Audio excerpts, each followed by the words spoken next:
Hello, everybody, and welcome to the Don't Be Mad podcast.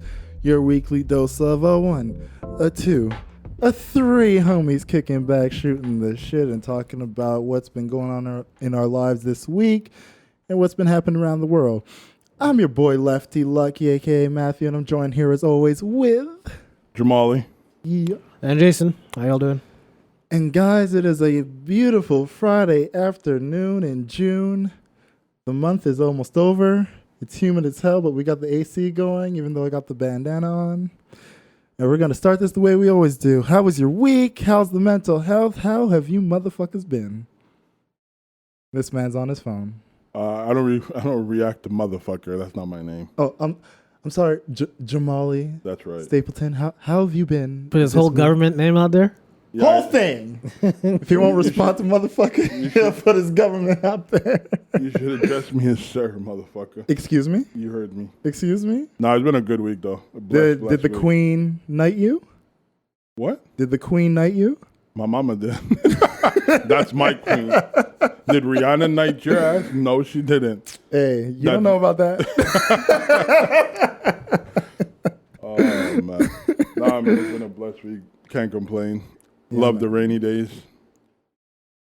Felt good. Love the rainy days? Yo, it was needed, bro. It was too humid. No, they made it more humid. Nah, bro. Dude, I what are you slept better. talking about? Fuck. I was happy. Like, what was it? Yesterday when we had that like quick little 5-minute downpour that happened? Wednesday. No, it happened yesterday too. Yeah, yesterday too, but it wasn't just a 5-minute. Yeah, Wednesday was like actual Yeah. rain, but yesterday was like a random out of nowhere, just like 5 minutes. I was literally like at Gerard Park. I get home. Leanne messaged me. She's like, yo, look outside. Yeah, it was crazy. And I'm just like, yo, what the fuck? And then literally like 2 minutes later, it was done.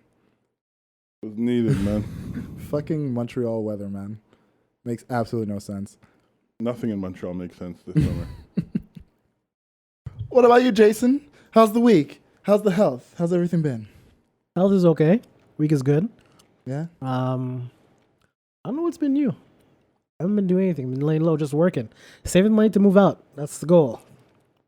I feel like this has been one of those weeks where, like, because of, like, St. John Baptiste long weekend, everyone's kind of been in full-on recovery mode, but then we're also looking at the fact that, like, Canada Day weekend is on the way, so it's, like, back-to-back long weekends. But what could you have really done on Saint Jean Baptiste? There's traffic everywhere. You can't drive anywhere.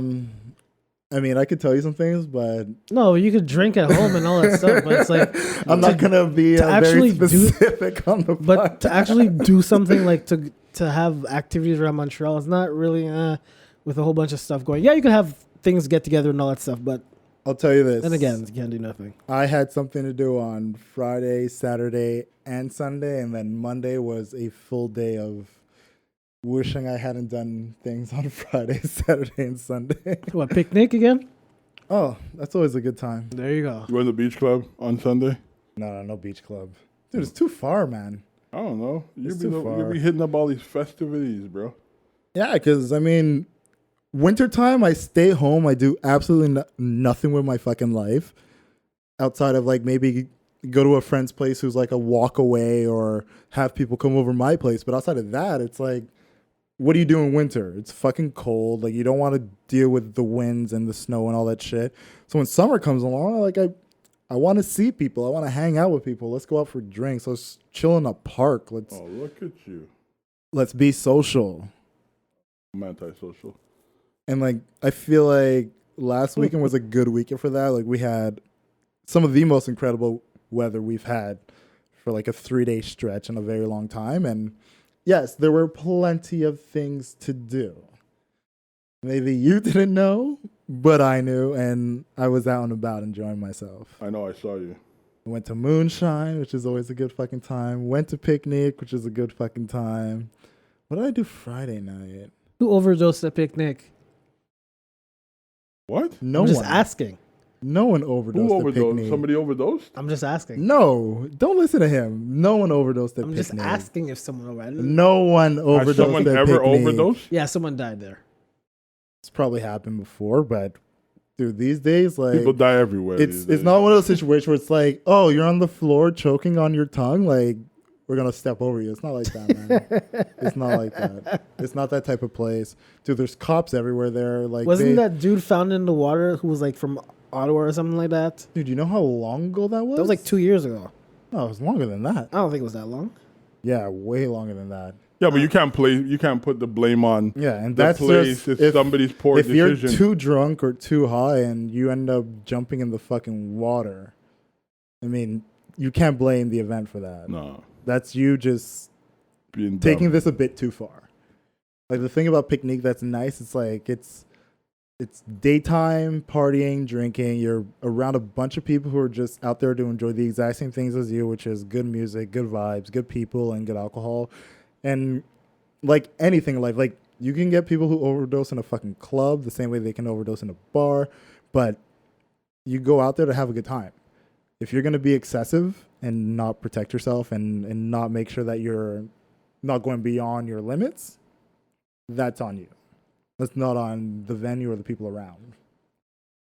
Don't know much else to say outside of that. Oh, well. But yeah, I went there on Sunday. I know. I saw you going there. Yeah, I bumped into you. Yes. Guy was like finishing work. Yeah. Should have came with. Not at all. No, thank you. I think you would have a good a time. picnic. You know what? I feel like Jamali being like the type of person who thinks it's so not his vibe at all. Right.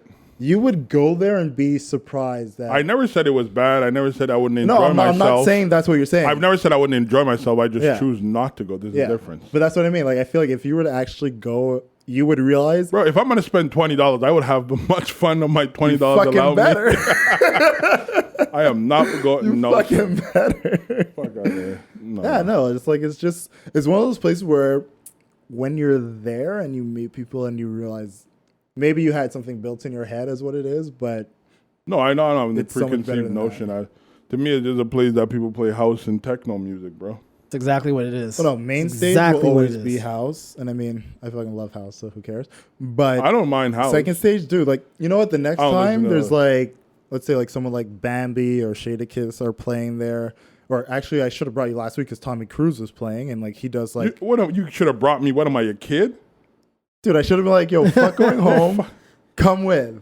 I should have said that. I should have been like, And come I with. would have told you, no, I'm going home. But what I'm saying is like, because there's two stages that are there. So it's like Okay. you have the main stage, which will always be like the house stage, and like they play like deep house things. Trance, How big is this things like- place? Enough to house 3,000 plus people. Okay, cool. But then like the second stage is always like a mix, right? So every week it changes. Maybe one week you'll get like Guam, which is like African sounds, or like you'll get like legit like Caribbean tribal, or you'll get R&B, hip hop. Like it always mixes up on the second stage. Last week you had Tommy Cruise, who he's known like he does like hip hop EDM. No, I It's know like who you he get is. like the hip hop, you get the R&B, you get all that shit, and it was fucking dope as hell. So that would have been probably the perfect time. Jamali, Like, yo, Jamali, reach out. I'm telling you, as a friend, I know how you are for years. You would get very annoyed very quickly. He's And acting like I don't know you either. I You just think know- I'd be like, hey, we're gonna go in the crowd and you're coming with? Like, no, no, I'm not saying go into the crowd, but I wouldn't drag him into the like right in front of the stage and like. No, make but him I know dance Jamali. around I know feel like Jamali's I not wouldn't the do type of that to person. you. Yeah, We but would stay on the side. We'd have a couple drinks and we would just chill out while listening to music. But I let know people Jamali is not the watch. type. He's not the type of person like stand there and listen to bad music over and over and over and over again. I know Jamali. Well, which is exactly why I'm saying I would bring him on a day where I know the music he likes is what's being played. I wouldn't bring you on a day where it's like pure shit that you just be like, what the fuck is this? Like, What do you think that would be? basically, I know you're not deep on like trance and like bunker house and like that type of shit. Like, I would never bring you to that. But like I said, Tommy Cruise is playing and the type of music he plays, I know you would have fucked with that. So that would have been the time where it's like, shit, I should have brought Jamali. I fuck with a good You time. would've had a good time. I'll go anywhere with a Exactly. good time, but you know, I'm I not just gonna don't have bring him time. when it's like someone he's never heard of from like Europe you know what? who's playing like experimental EDM. You know that's what we should do. We'll bring him next time, and just for the reaction, I'll show up. I'll go for like the one time, and I'm gonna. You see, he wants me to bring you on a time where you're not gonna enjoy it. What am I, a fucking circus monkey? I'm supposed to be here to entertain both of y'all. But no, to me, it's not a game. Like I said, I would not bring you at a time where like I know the music isn't something you would enjoy. He just wants to bring you any random time to be like, throw you out there and be like, yo, have at it. Like, I wouldn't do that. No, I want to film it because I want to see his reaction the whole time. And regardless of whatever date you bring him, I know he's going to be like, yeah, this shit, I'm out. No, I would never do that to you. What's the closest metro to that joint? Laron. Oh, okay. I could take the bus back. Cool. Yeah, you could actually. You take the bus, you could take the metro. It's on John Pro, so you're good to go. If not, you can even like. There's a couple hot spots where you could call Ubers. Oh, word. I don't fuck with Uber. We had this conversation already. I'm gonna keep mentioning Uber till you grow up. I'm grown. Debatable.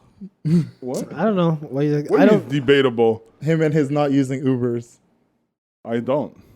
Keep paying extra or keep waiting longer than you. Hey, that's his choice. If he doesn't want to use Uber, no, I respect it. Don't get me wrong. You could pay higher for taxi I just think if you want. you should use every service available to you and the one that is best equipped for what you need in the moment. Okay.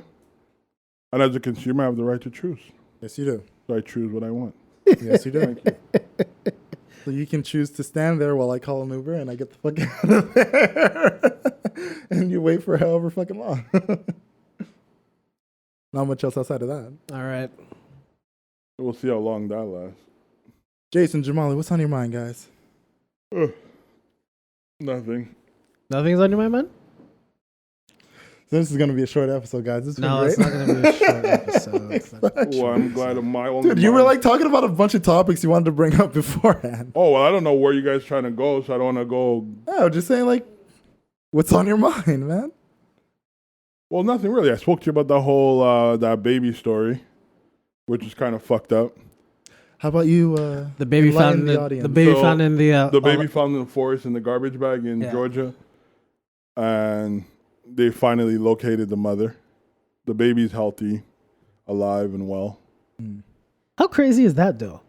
Like how messed up in the head do you have to be to leave a baby in a bag in the forest? I don't think it's as crazy as people think yeah. because this is something that is a lot more common than people realize. No, what I mean by how it's crazy that it's a newborn. It's like the baby just got born. Right. Yeah, umbilical cord still connected and everything. You carry the baby for 8-9 months, Right. and instead of having an abortion between all of that time, you decide to give away the baby or just dump the baby somewhere in the most inhumane way possible. We know Georgia right now is one of those states that are very Them strict on their abortion abortion laws. But I know. So there's that. But Backwoods. also, I think it's one of those things where we have these conversations about abortion or these unwanted pregnancies, and not to make excuses for the mother and what she did or how this came about, but when you don't have that support or even have people that give you options of when you have this baby, if you don't want it, this is what you can do. When you don't have that around you, you panic, you freak out, you're just like, how can I just get rid of this thing? It's such a horrible thing to think about, but my assumption is she had the child, pretty much had her in, or had him or her in the forest, and just What are you doing in the went forest out, anyways? plucked out. That's The support. That's what I'm talking about. Not having the support. But I mean, I just also think It's you're going to a place where you think you're isolated, you're alone, and on top of that, it's dangerous too because let's assume, let's speculate. She went out to the forest because, as far as we know, the baby was found with the umbilical cord still connected, right? So, to me, that's not somebody who was in a place where she was being cared for, where somebody was pulling the baby out of her. I assume she went to the forest alone by herself, went as far as she could, pushed this baby out. When it came out, pulled the cord from her vagina out of her, from her uterus out of her, put it in a bag, tied it up, walked away. And to me, it's like when you think of that, that's somebody who really feels like they are alone. The mental state of that woman is exactly. It's like you have no one. You're alone. This is the for her, this is the only way, whatever life she has, she feels she can sustain and keep, and is doing something that is literally like completely fucking horrible. It's horrible, but you also have mothers who end up giving birth to a child, bring the child home from the hospital fully supported, but can't deal with the child because they have postpartum depression. Exactly. So that's in itself is also terrible, right? Yeah. So the mental state of the mother is I don't know how old she is, what her background or life. Yeah, I was just gonna ask you that. What did they say anything about the mom or anything like that? Well, I think today they made mention of finding out who she was. Oh, so they don't have any like records or so like that? I don't think they've published names or anything. Okay. Just know, and I don't think they should. You know what I mean? Like I think certain things should be kept the way it should be kept, because at the same time is like you're affecting someone's like whole life. Yeah, she did something terrible, but in the reality of it is a lot of people have done worse. You know what I mean? And even in parenting, some people wasn't it a couple months ago that woman was at a party, give birth, put the child on the balcony, and went back drinking or some shit? There was a story like that in the news a couple months back. The neighbors found it. Like, I mean, like people do crazy shit, like, you know, but I feel like it's fucked up. And I think we as a society should question where we're going, you know, because even if she doesn't have the support in her community around her, there should be a place where she can go to get that support. Yeah. That's what I'm saying. That's what's saying. Yeah. No, what I'm saying is like, how could you carry a baby for 8 months? I'm sure she was getting care of some sort to be able to carry a baby for like 8-9 months. So you do have a support system.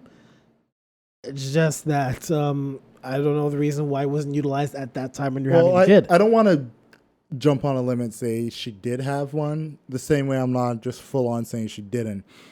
I'm just looking at it as based on the actions that she committed. And judging it as far as like as logically and as just summarizing based on what's in front of us, right? You find a child in a bag in the middle of the forest. But she didn't go that far, because we also have to realize she didn't go deep into the forest, because she went far enough that... No, but it was behind someone's house where the children were able to hear a baby crying, which forced the parents to come out. So it's like... It's just crazy to think that people have to resort to these type of actions. Yeah, and look, it's like you said, there's postpartum depression, and that doesn't begin the second the child comes out. Like, that's something that is built through the pregnancy itself. It's something where it's like there's a lot of regret, there's a lot of confusion, there's a lot of misunderstanding as far as this thing that's growing inside you, is it something that you actually want? The changes that are happening to you, or these changes that you actually want, et cetera, et cetera. So from that, it's not just you've carried it for 9 months and now it's out of you, you should care for it. It's the 9 months that you've carried this thing, you've had a conflict internally, mentally within yourself, where you've come to this point that now that it's out, there's a disconnect because it's been happening from the time that it started. All I'm saying is, people, you need to get...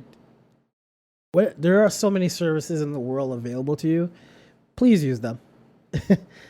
Please use them regardless of what it is. Like, I understand that, you know, people either, whatever the reason, it could be mental, it could be financial, it could be whatever. There are ways to get past your problems and anything like that. Just seek help when you need it. Especially like I said, to me, that's unbelievable that someone can do that.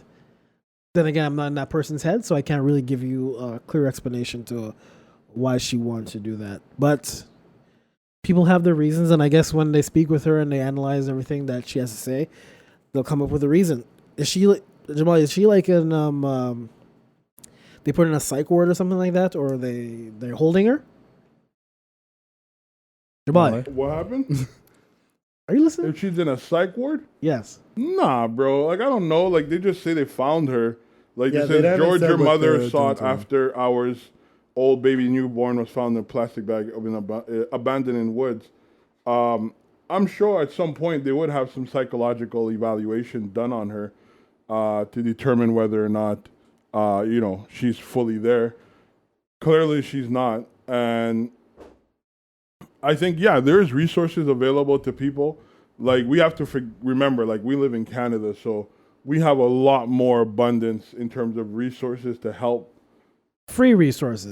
But affordable at the end of the day. Yeah, Whether affordable, it's yeah. free or you have to pay, but it's very much affordable. In the States, depending on where you live, in the state you live, which part of that state you live, you hear Georgia, you think of Atlanta, but Georgia is a large state. So this could be somebody in a small county, and could be a teenage mother. She was probably shamed, abandoned by her family for doing something like this. It's a lot that people have to live with. But needless to say, like, I feel like we shouldn't throw the book at her. So I really feel bad, and I'm glad to see that people are reaching out to, like, adopt a baby or whatever the case may be. But I feel like they should have that type of energy for any other sorts, because people are not willing to adopt. People just want to adopt because it's not a cashable situation, but people like, want to follow up on that. Children in general are not they're not investments. Whatever you get out of a child, you're putting in. All putting in. No, what I'm saying is, in terms of, like, how they're saying thousands are now lining up to adopt a baby. Yeah. There's children in the foster system that, why don't those same 1,000 go and, line up to adopt those children? I feel like the hype behind, this baby, the media attention is what people are seeking out for them for personal gain. So, I would hope they do the right thing. And even, like, going into that conversation about, like, the children in foster care, it's one of those things where, like, majority of people who want to adopt want babies. Right. They want minds that they could, completely untampered, that they can nurture and grow from infancy all the way to adulthood. So when you have toddlers, you have, like, preteens, teenagers, etc., who are, like, in foster care, have been in foster care for majority of their life, they look at them as if, like, they're tainted or tampered, like, which is sad, because these are children who really, if anything of all, deserve the most love, and deserve to find parents that would love and care for them and adopt them. Like, we can literally jump down that rabbit hole, and, like, I have a friend who came from foster care, and she's fucking incredible, and for sure, I know her life story and what she went through, but yeah, it's one of those things where, like I said, you have the people who have their personal imagination and dreams and silver linings of what adoption will be. And in most cases, it's never a child that's anywhere above the age of 2 or 3 years old. No, for sure. I get that. But it really depends. Like, when you're in foster care, excuse me, jeez, coughing, I'm dying here. When you're in foster care, I think when you're above a certain age, it would be actually easier to adopt a kid instead of a 2-year-old, because there's a lot of expenses when you have a 2-year-old, because it's an infant, it's a baby still. However, if you adopt someone, like, anywhere, let's say 8 years old to, like, 13 years old, they have more of a sense that, they might be in that kind of rebellious stage and everything like that. However, you're dealing with someone that you can actually talk to, who's going to comprehend you to a certain point. Yes, but it does require a lot of commitment, because these kids have gone through more than most people would ever go through. Like, if you're finding a child at let's say earliest 8 years old, right? Yeah, you have to consider that from a point of 5-6 years old, where they're really able to make those personal, emotional connections. They're in and out of homes. And for a lot of foster children, it's a matter of anytime somebody comes around and they're like, all right, this is a child for you, they go in, maybe they last a year, if that, a few months, there's issues, they get sent back to foster care. So if you're finding someone at 8 years old, you have to make the assumption that at the very least, they've been with 3, maybe 4 families already. But you see, that's the issue I have. Like, the people who adopt these kids at that above age, who are older, and they're put them back in the foster home, these are people who should not even be allowed There should be an extra set of vetting for people like that, because I understand There's so many It's like factors, you're treating them as commodity now, because it's like, okay, oh, this kid, he's not that good. Let's put him back. It's not even that. Well, yeah, yes it's and no. It's really not even that. It's not a matter of, oh, this isn't like, oh, this kid is disobedient, or this kid doesn't listen, or this kid isn't what we imagine. It's more of you're trying to raise a child in a sense of, these are the rules of the home. These is how we do things. Then if there's constant conflict, as well as a child in foster care isn't necessarily separated from their parents as well. So you can have someone in foster care who still knows who their parents are, have been in and out with their parents, and in and out with other families. Like, that is something that is very common. Well, that's coming up to a different debate, though, because then you have people who are in foster care who I assume with people who either parents give them up for adoption or abandon them, don't want to see. Normally, yes. Well, not in those, normally in those situations, it is. But it could be government went in and removed the children. Yeah, removed because of like you're mistreating the child, or it could be death of one parent and then the other parent wasn't able to sustain. So then the child got taken. Like, there's so many different things that come into play when it comes to that. Because situation. I've always said, when it comes to things of foster care, you can't really blame the parent or the child, because it's circumstances that you don't know what's going to happen. However, things like halfway houses, where the parents voluntarily put the kid in a halfway house, that I have a big problem with, because it's either you could be your kid or any kid, anything, whatever. My issue is when you send your kids to like a halfway house, it's like you gave up on them.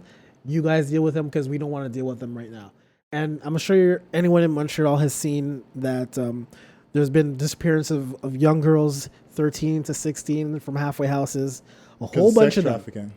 Or human trafficking, essentially. There was one time, there was this dad that came on. He says, I dress proper. Everything's normal.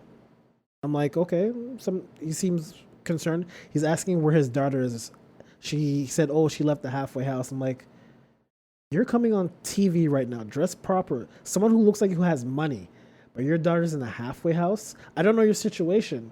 But what you're presenting to me is someone who only cares after something has gone wrong. Not necessarily, because that's what I'm saying. I'm not saying what it is. I'm just saying what it looks like. Yeah, the perception. But I mean, what it looks like. But then that's a perception based on lack of knowledge, because after a certain age, kids could opt and choose to do these things. I think in Quebec it's 14.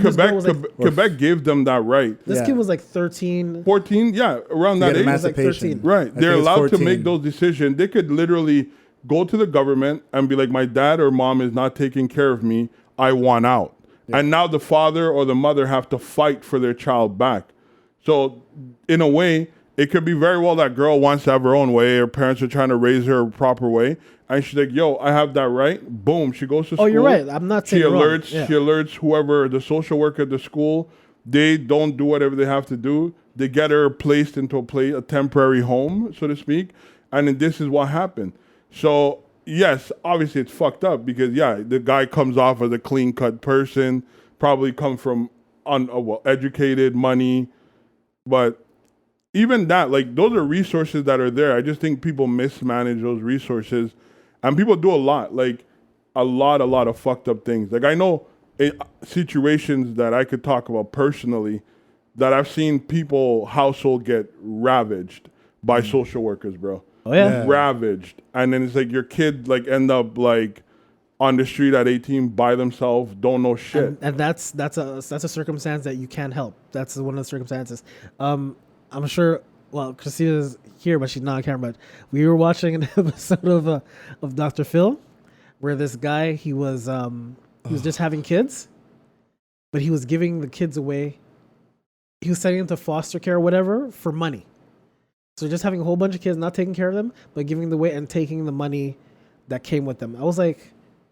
But where's the mother at this point? First off, don't believe everything you watch in Dr. Phil. I'm not saying everything in Dr. Phil that does happen. I'm not saying Dr. Phil is... Dr. Phil's not the first person to like bring up that topic. Like that is something that does happen. Yeah. But Dr. Phil has already been caught in like exaggerating stories and like bringing people in to just essentially like Hollywood up his sets and his situations to like. I know it's all TV and everything like that, and I think he's. But yeah, what you're talking about does happen. I think he's funny. I think the advice he gives is kind of useless sometimes. However, there's stuff that he does bring on that's serious, and Christina told me about it, so I'll take one. But Dr. Phil, yeah, like you need to realize that you have a problem. He just reiterates what everyone's thinking in a different way. But no, I think again we can have a whole conversation. No, it's okay. No, but to end this everything, like when you have, even if you have to pay for it, because there's no hospital that'll really turn you down, especially in the States. You might have to pay after, but they'll never turn you down at that point. Oh, they always want you to come in because they want your money. There you go. So what I was saying is, you have the services there to you. Utilize it as best as you can. Right, but also too, it's education. I think a lot of people, when it comes to pregnancy, even when it comes to sex, bro, first and foremost, I don't think people are even informed appropriately as to what sex is. So you have these young kids running around wild, and then something happens where, you know, in this case, a young girl gets pregnant. She doesn't even understand her body at that point. You know, much as dealing with her parents and all this extra shit. She might be on her own, you know. It's hard to say that, yes, these things exist, but again, it's who we're dealing with. Their mind state is very important to even have them go to that extra mile to be like, okay, time for me to mature up. I got to go to the doctor. Got to make sure my baby's well. Going to do that. Some people live in denial that they're not even pregnant, and they're full blown, and they're like, no, I'm not pregnant. That shit happens, bro. Yeah. Hey, that's the world we live in. It's cold world. And it's easy to be like, yeah, go to the hospital and do this. But you already come from a poor environment. You have no money. You have nothing. You're going to go to a hospital, have a baby. Then you're going to get a hit with a $15,000 bill. If you're lucky. But I'm just saying. So how no one in their right mindset is going to think all that through. We say this because... Sorry to cut you off, but if you're getting a baby, at least $80K. Right, I understand. But I'm talking about like, in like, you know, like a county hospital and shit, it's subsidized. Certain degrees are subsidized. 60. But at the end of the day, you know, no one's like, when you have no money, you're thinking of like with no money. You're not thinking like, oh, I'll pay this after. So I mean, that's just the conditions in America, bro. It's fucked, man. Yeah, Canada. And I think people need to be educated properly about their responsibilities and shit. Hey. I'm Tom. I'm Will. And we're the hosts of Blasting Off Again, a new Pokemon podcast brought to you by the Upford Network. We've decided to take on the task of watching through every episode of Pokemon, providing live commentary and in-depth analysis of everyone's favorite 90s dogfighting cartoon. We're tackling the hard-hitting issues. Is Brock racist? Was coughing the first ever suicide bomber? What are the environmental implications of using Pikachu to power a building? Will Misty ever get her bite back? Find out the answer to all these questions and more on Blasting Off Again. Available on the Upford Network, iTunes, and wherever you get your podcasts. We're blasting off again! Ding.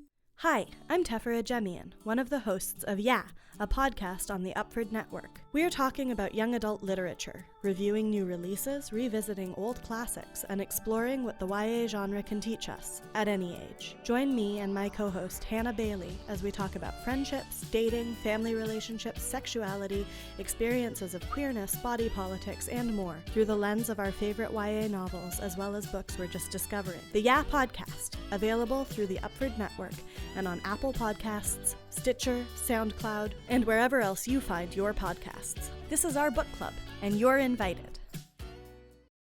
No, I love Canada, don't get me wrong. It's a lot of people. If you're right, education is the main thing. The more you know, the more you can get done. That too, and the better decisions you can make. There you go. All right. What other... Should we switch tones? Yeah, man. I feel like this was such like a heavy conversation. Did you guys see Andre Iguodala on The Breakfast Club? Oh, yes. Yeah? No. That. I only seen a piece. Andre sent it to me. Basically, he has a book that's come out where he's talking about the dynasty of the Golden State Warriors. And it's not just like Steve Kerr years and the championship years. It's all the way back from like Mark Jackson years. No, not Sprewell. We're not going to get the punch. Nah, man. Iguodala wasn't there with Sprewell. What do you want? Fuck. He's talking about his year. Okay. The only time, Andre Iguodala year. After he left Philly. Jamali, yeah. the only time we bring up Sprewell is when he's choking his coach. That's the only time Okay, we'll bring up relax, Sprewell. man. That's what he's remembered Yo, he had for some now. nice shoes though. With Spiros? Yeah. The Dadas? Yeah, well, there was the Dadas with the fucking spinners. Hey, don't hate. He lost a lot of No, money. I'm not off that. hating. I fucking love those Don't shoes, hate on bro. Sprewell. He lost a lot of money on the spinners. He came out too late with it, though. That's the thing. No, Dada lost money. Was No, it? it's not that he came out too late. He priced him too high. Oh, he No, priced but it wasn't him. It was Dada that was behind. Remember, Dada had him and Chris Webber Yeah. at the same time. Jesus. He should have just went with Adidas, man. Well, I don't know what happened to But those Sprewell. shoes were nice. Nah, and man. you know a lot of people had them kicks. Well, I never But- had a pair of those. Nah. Andre's been spilling some tea. Look at you, gossip queen. Go ahead. Yo, allow us, my Go ahead. brothers. We're allowed. We're allowed to have a little bit of, especially when it comes to sports. What else do we do outside of sports besides Gatsa? We talk about free agency. We talk about who's messing up teams. So what did he say? Get to the juicy part, bro. Now Basically, he went out there and said something that we've all felt for a very long time, that Mark Jackson got blackballed. Oh, hell yeah. And he was very adamant about his feelings towards that, Mark Jackson being one of those guys who was a player's coach, who went out of his way to make sure, even if a player was going to leave his side and do better things, his philosophy was, when you're with me, I'm going to put you in the best position that you'll be showcased. Not only will you have like the best years playing alongside me with my coaching, but also you will get paid what you are deserved. Pretty much why Harrison Barnes is in the position he is. Right. Is thankful towards what Mark Jackson did for him. And Andre just saying, like, organizations, executives, people of that ilk see someone as Mark Jackson as a guy who is problematic, Absolutely. but they use the excuse and like problematic because he goes out of his way to make sure players are like fully potential. Like, if you're injured, you're going to sit because I want you to be healthy. I don't want you to risk injury, Right. which, considering the conversation we had with KD, Right. right? And Looney too, right? Looney's seriously hurt. Exactly. And Clay, McKinney. Clay is also hurt. Clay and McKinney as well. So it's like a guy who would literally look you in the face. He'd be like, the injury you have, if you go out there and play, you're going to make yourself worse. You cannot go back out there. But I also feel like he said there's also pushback. I'm sure Mark Jackson stood up to a lot of the management. He did. There's this one incident. That's another though. thing as well. Yeah, there was another incident too that happened with him. But continue what you were saying. But the thing that essentially the Golden State Warriors use as this is how we can get him out was the fact that their majority owner is a gay man. And one thing about Mark Jackson was that Andre Iguodala specifically talked about was once a week, Mark Jackson would have like these sermons that he would do online where he would talk to essentially his congregation and he would like preach and things of that nature. And one day he had a congregation where he was talking about gay marriage and things of that nature and like how he felt about them. And obviously he was opposed based on his religious beliefs. Right, which he's entitled to. Which exactly he's entitled to. And because of that, they sent like the owner, the management, everything were like, this is how we can oust them. And we don't have to make it public that this is why we oust them. But essentially it's when the season's done, we fire him. We have the team that he built that we know is championship caliber, but we'll bring somebody in who is a face, who we know can manage egos and talent and won't be an issue. So that's why they brought in Steve Kerr. Yeah, well, I mean, egos. I mean, bro, everybody from that Golden State team was humbled. First of all, No. Don't get me wrong. I'm not saying like it's a nobody team of there had people who are ego. like Nobody brash. there. No. But it's more a matter of knowing the talent that was on that team. oh, for sure. And bringing in somebody who would look at everybody and say, you're all equal. We're all one. And if you want to win multiple, this is how it's going to get done. who better than Steve Kerr, who was a role player on a dynasty championship team with Michael Jordan, who knows what it takes to be somebody who says, this is what I do best. What does he do best? Steve Kerr? Yeah. When he was in Chicago, he was the 3-point guy from the corner. Yeah. Jordan says, stay there, Exactly. and I'll get you the but that's ball. what I'm saying. Okay. You bring in after you punch him in that's the eye. literally what I'm saying, though. I just want to make that You're clear. bringing in a guy who understands what it means to be a role player, to tell people how important it is to have role players who do what they do best to contribute to championships. Okay. That's what Steve Kerr is. Okay. So you bring him in to tell these guys, look, Steph, this is your team. Right. If you want to take the long ball, you do that. If you want to go in and drive the lane, you do that. Klay Thompson, you're a spot shooter. You come off the screens, you get the ball, you take the shot. That's what you do. Draymond, you're a facilitator. Whether you're top of the key, on the block, wherever you are, look for assists. Play fucking defense. Get those blocks, get those steals. That's what you do best. Whatever points you get, bonus. Essentially, they took Mark Jackson out, knowing that he was somebody who was not just looking as, let's keep these guys in a box, in a bubble, and make them feel like they will only be successful here. Because what Mark Jackson was doing was letting these guys' true potential shine, pushing them forward and letting them know, hey, if we can give you $25 million a year, get it at the other team, because that's what you deserve. But you know what was the realest thing though, is when they won the championship, Draymond was the first person to go to Mark Jackson, and give him daps because he knew what it was. Draymond's real, bro. But and it shows. Draymond's too real sometimes. But He's too real sometimes. Just to add to what you said, because I feel like what you said is very true. But just take it way back. He literally built that team from nothing. He did. Right? Because Steph Curry wasn't a number one. No. It wasn't even a first round pick, first of all. A lot of teams would have looked past Steph Curry. If you remember when Steph Curry came in, Monte Ellis was the number one. Right. But but I'm talking about like drafting these people because they all got drafted. No, but that's what I'm saying. Like right? when Steph Curry was drafted in, Monte Ellis was the number one guy there. Right. And one thing Monte Ellis said in the press conference. Well, after before he got Monte drafted, Ellis was there, Baron Davis was there.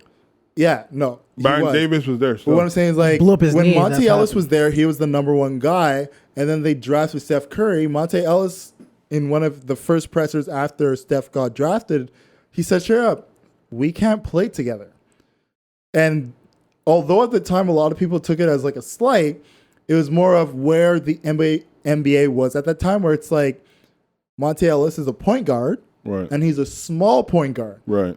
Whereas they drafted Steph Curry as a shooting guard, right, and he was a small shooting guard. Right. In his mind, playing with Baron Davis, who was a shooting guard, but he was big, you can't have a small point guard A small backcourt and a doesn't. small shooting guard. Like, it doesn't make sense. You Right. need a small point guard or a big point guard, and then a contrast to Right. that.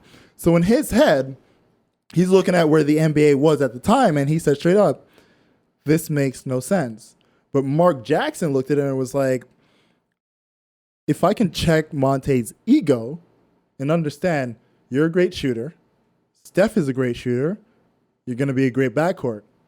Obviously, it didn't work out. No. They shipped Monte Ellis out, and then what? Was it 1 year or 2 years later they got Clay? It was the year after they got Clay. The The year, year after. after. So in the following, yeah, exactly. So the next year, Monte goes, they bring in Klay Thompson, and then one of the first things Mark Jackson said was, this will be the greatest backcourt the NBA has ever seen. And he didn't was lie. not fucking lying. Wasn't lying. Because when we look at some of the greatest things backcourts have ever done, and let's say like we're putting it on a highlight reel of achievements between a guard and a shooting guard, Right. the things that Steph Curry's done, like in breaking the single season 3-point shooting record, breaking the playoff 3-point shooting record, passing Ray Allen as most 3-pointers shot. Then you look at Klay Thompson. He's had, 37 points in a quarter? Yeah, 70 in a game. Yeah, 70 in a game. 32 and a quarter, 70 in a game. Like, he's been one of those guys that's like, you can sleep on Clay. That's when he'll kill you. No, but it's also the same thing. It's also the same thing I feel like with what happened in Toronto.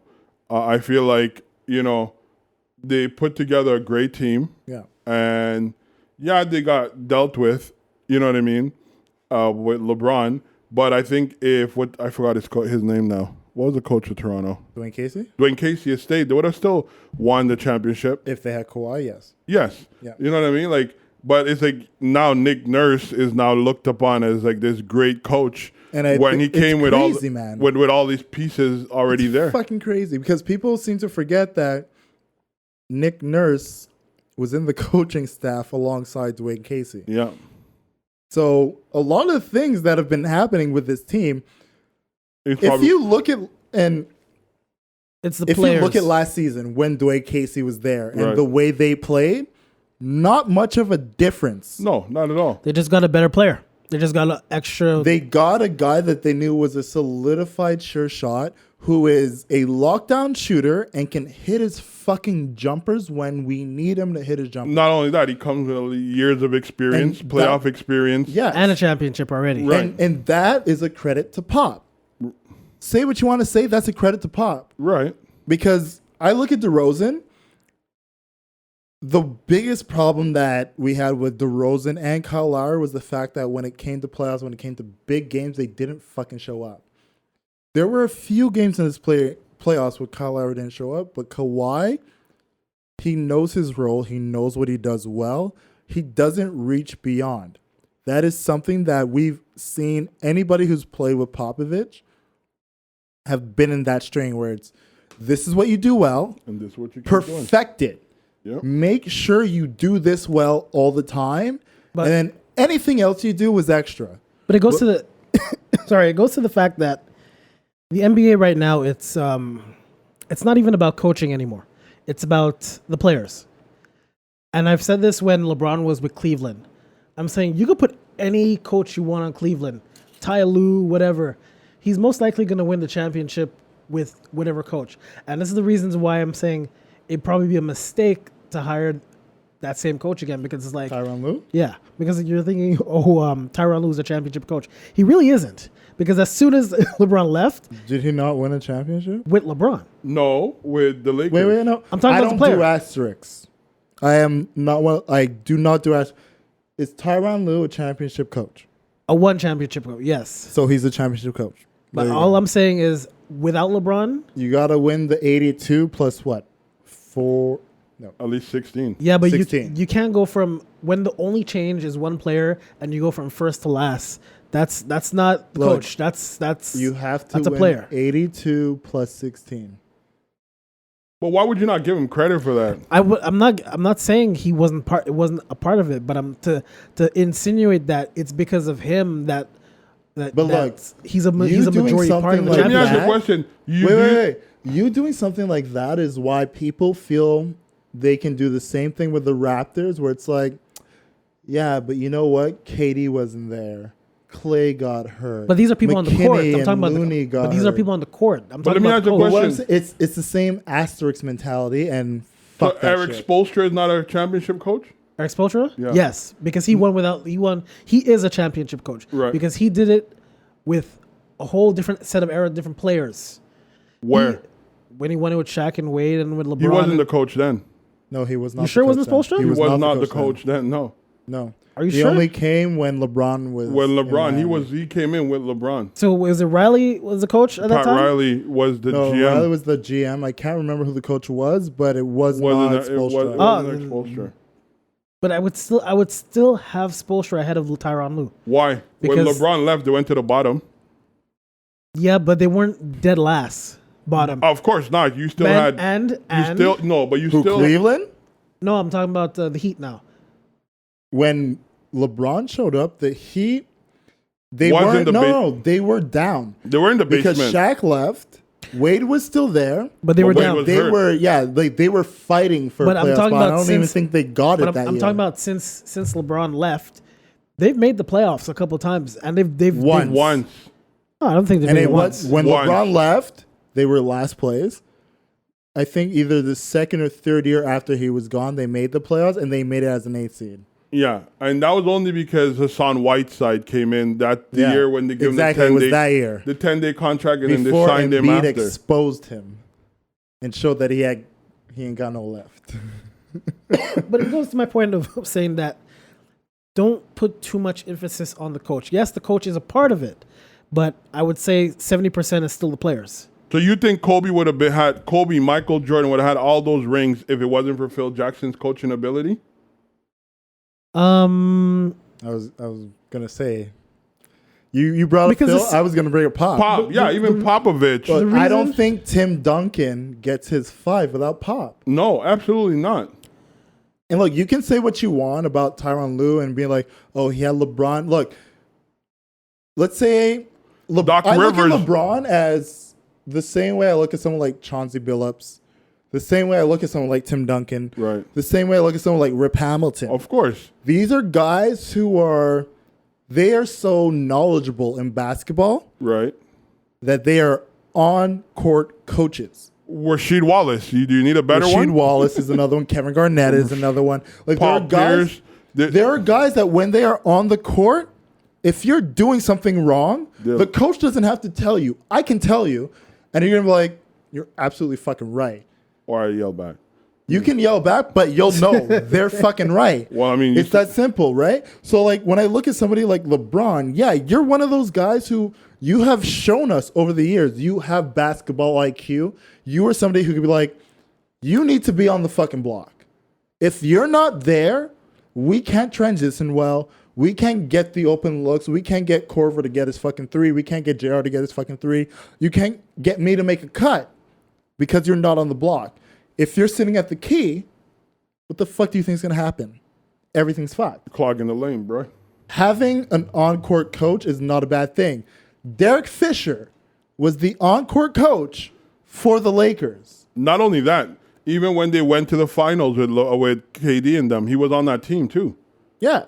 Right? Mm-hmm. It's understand, like, you need to have somebody that beside the coach can be like, I can yell at these guys and they'll understand I'm not yelling at them because I'm just pissed off at them. I'm yelling at them because what they're doing is affecting us. And not only that, like, what would you put Doc Rivers? Doc Rivers, he's a terrible coach.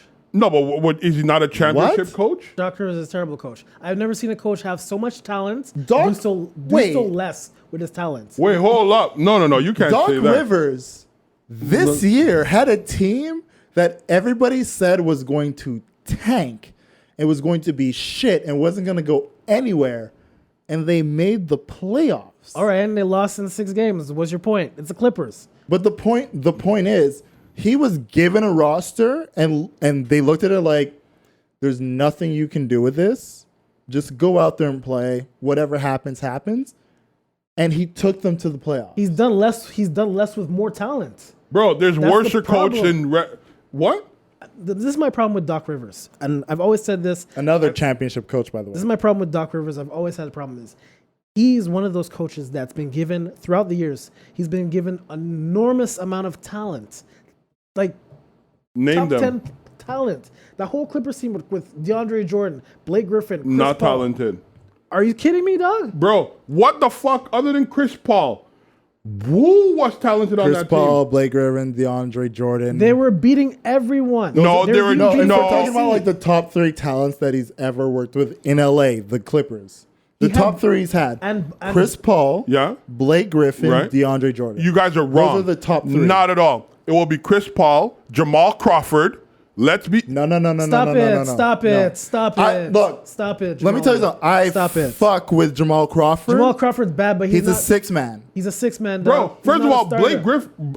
And I'm not saying he's a 6-man as he's not good. No. But when you I'm talk, saying he's a no, but when six-man you're talking, in- no. Let me understand this because I really want to understand this. You guys talk about superstars or talented? people? No. I'm talking talent, not superstars. DeAndre Jordan is talented. Yes. What are you talking about? He is talented, dog. I know what He's you're a saying. double-double every night. He is I know, talented. fuck it, because he could jump out of the roof, bro. Like, he's not a talented basketball player to say, like, I know we live in he's this athletic. realm where people like James Harden, who gets 60 and then 10 and 10, are heralded. But somebody who can go out there and get you fucking 15 rebounds, get you 15 points, that's a big fucking thing. Dude, they were called Lob City for DeAndre Jordan will go out there. He will get you very least. I am not 15 points. I am not saying that they're not good basketball Rebounds players. matter. Is all I'm saying. Of course, defense win games. I'm not saying that. You know what I mean? Like, I'm not disputing their ability, but to say like he was given great teams, like, okay, when it came down to the wire, Blake Griffin for a long time couldn't shoot a lick of a free throw. DeAndre Jordan the same way. Like, yeah, Chris Paul was able to just lob the ball and they'll go up there and get it. But like, Jamali, what I'm saying is their physical talent, what they can do on a night-to-night basis, no one could touch them. That's why they were called Lob City. No one was. That's athleticism. Well, my point. This is my point. What I was trying to make before. I'm not arguing the same thing as him. But my point is, but listen, this is my point. What I'm trying to make. Right. Why he's a terrible coach. Right. Because I don't think that the amount of talent he's been given throughout Boston and the Clippers. Mm-hmm. He had that Clippers team for a long time. He had that. Boston should at least win at least 2 championships. For that team that he had, they should have at least won 2 championships. Well, no, because I think Boston winning the one made sense. It was they essentially shook the NBA up. But the second year, the free agency that happened in that year right after Boston won, it shook up the whole NBA. But nothing changed though. What Boston did was like, we are legit a powerhouse at a time when people are locked in contracts and player power wasn't a thing. Yeah, but there was no change. So it wasn't like you can have a bunch of people who are like, oh, well, I'm on an option, because options weren't a thing back then. Okay, but what I'm on like my last year. I'm going to force trade. Like that wasn't what's going on. Like, you had a Boston team that came in. It was essentially a perfect storm. They came in. They're like the big three. Boom, we're together. We go. And the response to the big three was essentially like, was it? No. No, but this is what I'm trying to say. There was no change the season after they won the championship. That's the season after they won the championship, they made the Eastern Conference final. There was a free agency frenzy because a lot of people were like on their last years when the big three came about, and then a lot of shifts happened because I think at the same time Derek Fisher was one of the guys who went to Utah. There was like a lot of Fish was with the Lakers. Fish was the Lakers the year they lost. What fucking year? I can't even remember. Because the year the Boston won the championship, nothing changed in free agency because that's when Orlando beat them the year after and the Lakers beat them in the finals and the Lakers beat them in the Lakers beat the Boston with that same exact team, the same Laker team, the same Boston team facing each other again. Nothing changed during that time. And that's my point with Doc Rivers. You have this amount of talent. You should have never lost to Orlando, first of all. They should have never lost Orlando. I mean, it's your boy Dwight Howard, but they should have never lost. But don't mention that man's name. But yeah.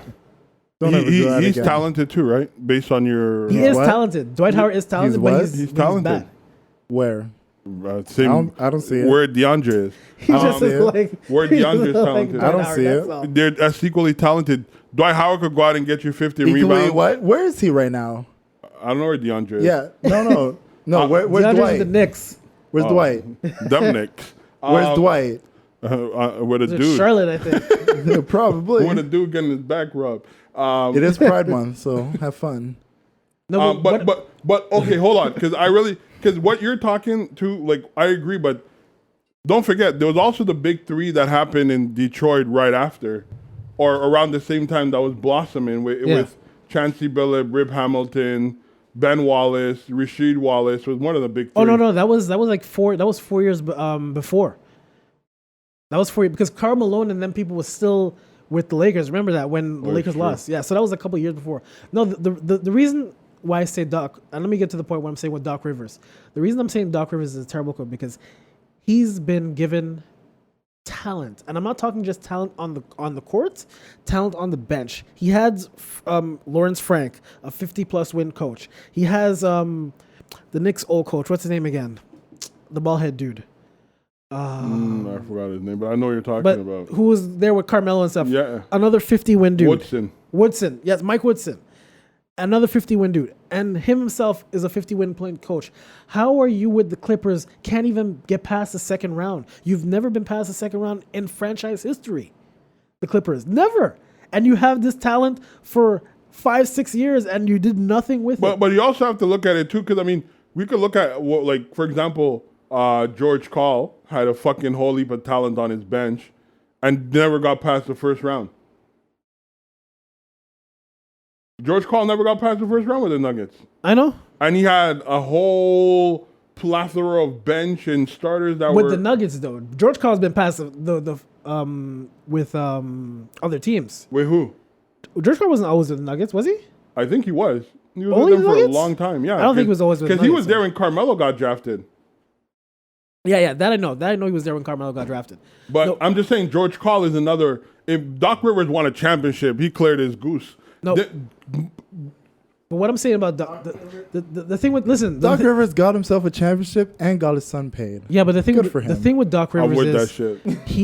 I think he's overrated as a coach because he's won one championship, and I think out of all the coaches in the NBA in almost NBA history, except for probably Phil Jackson, he's one of the coaches that's been given the amount of talent, like all-star caliber talented players. And he's only got one championship. Look, I've always said Phil Jackson's overrated. If I had Jordan, I could have won 6. If I had Kobe, I could have won at least 3. But then, he got Gasol. But then again, Kobe couldn't win without... No, but Kobe couldn't win. Kobe couldn't win without... Got Shaq. Without Gasol. Jackson. That's why I said I could at least win 3 with Kobe. Point is that triangle offense, it's over with. No, but it was amazing. But I don't want to look at Doc Rivers and say he's overrated. I don't think terrible he's coach. No, he's not. Terrible. He's No, he's not. You know who's the best coach? You know who I'll tell you the best coach is? Rick Carlisle. Never has a coach with so little done so much with the Dallas Mavericks. I've never seen a coach who's done without the amount of And talent. he's a he one had. chippy guy as well. And that's to tell you, look at him. So how can he not respect Ty Lue? Because Rick Carlisle's always in the playoffs, except for the last 2 seasons. He's been always in the playoffs. Always in the playoffs. Always in the playoffs. He always competes with his team. I'm sorry, but it's true. I wouldn't even go there. I mean, what's his name to me would be one of the greatest coach. He never won. He was a coach for Utah. I admire that guy. Oh shit. Oh, and freaking What's his name? he passed away. Did he die? He did. Passed away. Wow. Bring I know tears you're to my eyes. I see his face. I'm the worst with names, so never ask me for a fucking name. I will find the name. I'll find the name. Terrible with names, bro. Go ahead. No, keep that. I'll find the name. Look, he never won. Malone never Jerry won. Sloan. Jerry There you Sloan, go. yes. What's his died? face? Stockton never won. Yeah, he passed. When? When was it? 2 It was years a couple ago? years ago. He had 2-3 years ago? Did he step down? I didn't know he the died. stress. He stepped down because that diva point guard. I'm quite sure I hope I'm not mistaken. I'm pretty sure he passed away. I don't think he died. I think it was maybe 3 or 4 years ago. I feel like he did. I hope I'm wrong though, because I hope he's alive. I think you're wrong. I don't think he's dead. I'd rather be wrong than right, to be honest with you. But I think 3 or 4 years ago he passed away. No, Jerry Sloan's alive. He's alive, He's bro. sick. He's sick. He's still not sick. dead. He's sick. He got diagnosed. Hey, Jerry Sloan, my bad. Yeah. I'm sorry. No, Thank God you're still alive. No, Because he like I had, said, I'd rather be wrong. Yeah. No, he has Prostate? Parkinson's. Parkinson's. Parkinson's. Yes. He was sick. Look, like that I said, was his I'd thing. rather be wrong than right on that. No, But he was a great he coach. was a great coach. He You was know a what I mean? great Like, coach. hands down. Well, look, if for 3 years in a row you had to face Jordan and the fucking Bulls, and you at the very least brought them to 6, good for you. No, but coaches like that, that's why I'm saying they're not on the level like Ty Lue or anything like that because they're always competing, always in the playoffs, always there. But I mean, Ty Lue, you can't blame Ty Lue. Ty Lue, Like, man. bro, if it wasn't for Ty Lue, you guys Dude, wouldn't have Ty got Lue that went to, championship what was in it, 2001. 3 finals in a row. Respect the man. Wait, what did you say, Jamali? You heard what I said? No, I didn't hear what you. I want you I to didn't repeat hear what that. he said. I said Ty Lue went to 3 finals in a row. I heard you. Yeah, I'm not taking that away from it. I want to hear What'd you what Jamali say? said. Actually, 2001 championship is It's because of Ty Lue? It's because of Ty Lue. Yeah. Really? Lakers? Yeah. Yeah. Really? Yeah. Because of, When he got stepped over? Yo, bro, who remember? That's the only thing you remember from the 2001 finals. Hey, understand something. I went back recently and watched that play where Allen Iverson stepped over Ty Lue. Iverson didn't cross him. He just tripped. Exact. Iverson stepped on his foot. Well, I didn't see that part. Iverson stepped on Ty Lue's foot. That's not a true cross. But it wasn't even. But Allen Iverson was having a blackout game. He scored, I think, 51 or 53 in that game. First of all, he was having a blackout season to begin with. But that game in particular, it was anybody who lined up against Allen Iverson was getting killed. That was the only game they won. He was dropping Yeah, that was the only game they twos won. and like he was killing. But that specific play that we all think like he got crossed over and Allen Iverson stepped over him, Ty Lue did not get crossed over on him. No, Ty the Lue ball was played already gone. That thing, Ty Lue played perfect defense on him. Well, I don't know what perfect No, defense. it was. I don't know what perfect defense. That's what I'm saying. I've seen it. watched that footage over and over and over. I watched it 2 days ago, so watch it again. Were you drunk? No. I don't know. You were home from work. He played perfect defense on him. No, you didn't. Like, can you let me tell you? He played perfect defense? D. Allen Iverson was lights out. He was essentially when Steph Curry is like, I can pull up from 40 and shoot. That's how Allen Iverson was. And what happened was AI stepped on Ty Lue's foot. That's why he went down. Yo, bro. Ty Lue was looking for AI like he was at a fucking maze. He was turning around and got tripped up on his own foot because Iverson hit him with that step back. Boy, No, he didn't. Yes, Watch it again. Watch it again. Whatever the case is. The ball was already far gone in the air anyway. Hey, Again. whatever the case is, All I'm saying is Ty Lue played great defense. He did what he had to do, but AI was lights out. I don't want to hear Jamal say slander about is because of Ty Lue the Lakers won the 2001 championship. Yo, because after Ty Lue got sauced on game 1, they didn't put him on. Yo, he's on an island for this. I don't know what he's talking about. You guys didn't let me finish my idea. Okay, though. let Jamal finish. He got sauced on in game 1, and he came back and he made sure to play defense. And then there goes your championship. Because if Iverson had a crazy blowout game too, it would have been over for you guys. I know Kobe was on Iverson and Fish was on Iverson. That I know. Yo, Derek Fisher can't even do shit. Only thing he could do is steal wives. Whoa. We talk about Larson Pippen right now. Like, what's going on? Bro. Allegedly. He couldn't even handle them Knicks. Relax. That's true. He couldn't handle the Knicks. No one can handle the Knicks, fuck. No one can. Maybe D'Antoni. D'Antoni got the fuck out of there. But that's the point. That was an ironic comment. Fuck, All right, let's wrap it. Until Dolan sells the team, the Knicks are Fuck Dolan. He's never gonna sell the team. Until he sells it. They need to. That's what I'm saying. Yo, Until Dolan sells the team, somebody need to the record Knicks him. are fucked. Somebody need to record him saying some racist shit. Because I know Dolan By the way, some racist shit. Yo, Vucevic, sign that 4-year on 100. Yo, sign that shit. Vucevic. Don't sign shit. Yo, Vucevic, I know you're listening right now. Sign that shit. Orlando has that kind of money. They usually give away their players. Yo, first off, Jason, suck my dick. Shut the fuck up. Vucevic, sign that shit. I just feel bad for Sign RJ that Barrett. shit. Orlando till you die, baby. Sign that shit. RJ Right, Barrett. so needs where are to we get going? out. Are we finishing up? Yeah, We're let's wrap. Closing? Let's Let's wrap it up. Final thoughts? My final thoughts is that Doc Rivers is a terrible coach, and the Lakers are gonna win a chip next year, and I'll be happy. Final thoughts, Jamali. I would have to agree with him with the Lakers, but not because it's Lakers, because LeBron going to win the next chip. All right, here we go. LeBron is going to win the chip, and unfortunately, LeBron. And, take care of yourself, man. Go get your mental health checkup. If you have loved ones, check up on them. And, people make mistakes, but you don't got to live by it every day, man. All right. My final thoughts is this is the last weekend of Pride Month. So to all my LGBTQ people, I love you. I support you. Have a great last fucking week, even though we're still gonna fucking kill it for the rest of the fucking year. Because You said we? Because it's only June. We're gonna go fucking hard. We're gonna have a great fucking time. But enjoy the last weekend of the official month of Pride. Have a good time. I love you all. My boys, Jason and Jamali. Yep. Let's get the fuck out of here. Peace out, people. Take Love care. is love.